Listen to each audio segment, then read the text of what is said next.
कल्कि संभाला से निकले थे क्योंकि उन्हें एक गुरु की आवश्यकता थी जो उन्हें शास्त्र और शस्त्र का ज्ञान दे सके, और परशुराम के रूप में उन्हें एक युद्ध गुरु मिल गया।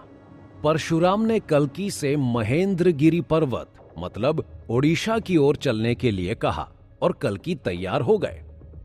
महेंद्रगिरी पर्वत पहुंचकर परशुराम ने कल्कि से कहा, महाभारत काल के बाद मैं इसी महेंद्रगिरी पर्वत में लगातार तपस्या कर रहा हूं और तुम्हारी ही प्रतीक्षा में मैं यहां रुका हुआ था।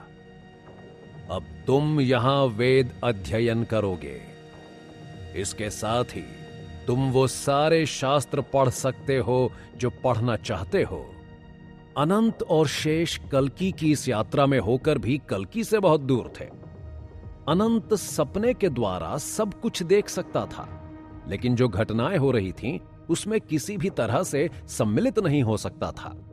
कल्कि पुराण में भगवान परशुराम और कल्कि की शिक्षा की बात की गई है, जिसके अनुसार परशुराम ने कल्कि को न सिर्फ वेद और शास्त्रों का ज्ञान दिया, बल्कि उन्हें धनुर्विद्या का ज्ञान भी दिया और बहुत सारे ऐसे अस्त्र शस्त्र दिए जो महाभारत और रामायण काल के बाद न जाने कहां गायब हो गए थे।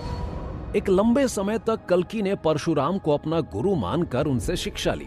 लंबी शिक्षा के बाद एक समय ऐसा आया जब कल्कि श्री कृष्ण की तरह 64 कलाओं से संपूर्ण हो चुके थे, अर्थात उन्हें अस्त्र शस्त्र और हर तरह की विद्या का ज्ञान प्राप्त हो चुका था। लेकिन अभी भी बहुत कुछ बाकी